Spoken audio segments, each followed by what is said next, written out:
Hi, and welcome to this section of the Advanced Calculus 2 tutor. And in this section, we're going to continue our foundation of sequences and series. And in this section, we're going to talk about the topic of introduction to series. What is a series? Okay. The good news is it picks up right where the topic of sequences ended, and to add those numbers up. Okay. That is really it. I mean, that's all you're doing. You're adding those things up. So whereas before you may have 1/2, 1/4, 1/8, 1/16, whatever. A sequence. Here in the series, you're going to be adding up those elements, and you're going to be arriving at some sum, okay? And that sum is going to be something we're going to be very interested in, because remember, just think conceptually. I'm going to give you a big 100,000-foot overview of this section. Remember in the sequences section, the one we just did just a minute ago, okay? We were looking at the behavior of the elements of the sequence as we looked at terms that go off close to infinity. As we go bigger and bigger and bigger, do they go up? Do they blow up and get really large and just go to infinity? Some of them do. Do they approach zero? Do they converge to a number? Do they approach zero? Okay?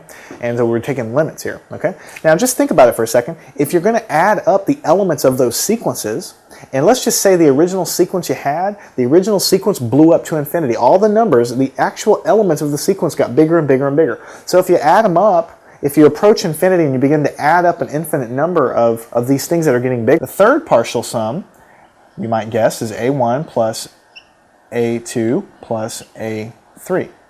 Notice I don't have any dots anywhere. I mean, this is literally the third partial sum is three things added together, the first three things. And then just for grins, I'll put the fourth one, A1 plus A2 plus A3 plus A4, right? So for the fourth partial sum, it's like this. And that's why, by the way, they're called partial sums, because the sum of the series, the entire sum of the series, which is usually, so this is basically the same thing as saying a sub 1 plus a sub 2 plus plus a sub n is equal to big fat S. That's all it's saying. You add these things together, you get a number. That's what S is equal to. Okay? And we say it converges to S. Then we say the summation, which is the series, converges to S. We converges to S, and S is the sum of the series. Okay? Otherwise, it diverges. Now, we're going to review the bidding here because this is actually the n minus 1. This is just the series. I'm writing it over again is equal to A times 1 minus R. Okay? And obviously, it's only valid for absolute value of R less than 1, which just means R is between -1 and +1. So, this is very important, okay? And let me write one more thing down and we'll go over the whole thing. If R is greater than or equal to 1, the series diverges. The series diverges. So this is an important thing here, and then I promise we're going to get to the examples right after that. Okay? So here's another theorem that you have to know. Okay? And these are all useful, so these are things you're going to end up having to memorize. If the limit as n goes to infinity of a sub n doesn't exist, that means it diverges. That's all that means. Okay?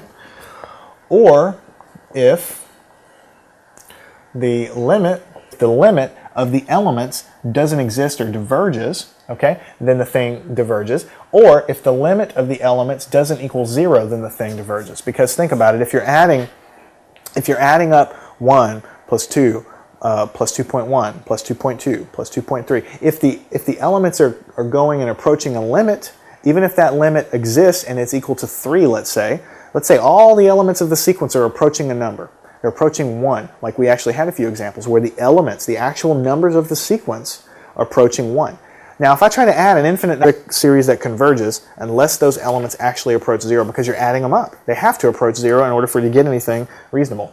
That's the first thing. And then the second thing is if the limit as n goes to infinity of a sub n does equal 0, so the actual elements do tend towards to go to 0, okay, then the series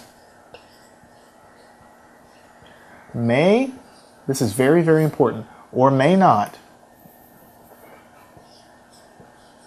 3 to the nth power, And if I'm going to split this up further, sum from n is equal to 1 to infinity, this 8 is just a constant 8 times, and this is 8 to the n over 3 to the n, so it's 8/3 to the nth power. So that is my series here, okay? Now, it's not quite in the form of a geometric series, but if you look back, just a few minutes ago when we talked about this, it's the same sort of deal. You have a number times something to the nth power. This is a number greater than 1. 8/3 is a number greater than 1. So since you're taking powers of it, as you go on and on higher, first you have to assume that you can beat it in that form, so I'm going to do that. I'm going to say, well, I'm going to write this on the top as -2 to the n minus 1, and on the bottom I'm going to say it's 5 to the n minus 1. I'm going to assume I can write it that way. What would I have to multiply by on the top and on the bottom to get it to equal what I actually had to begin with?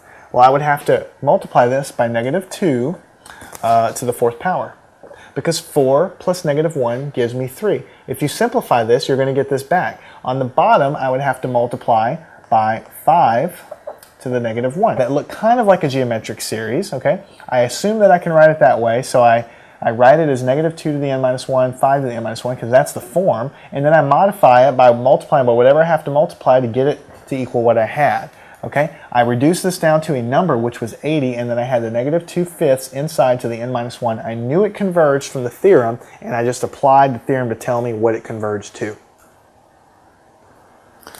Okay, the final problem in this section is, what if I have the sum of n is equal to 1 to infinity of n over n plus 1?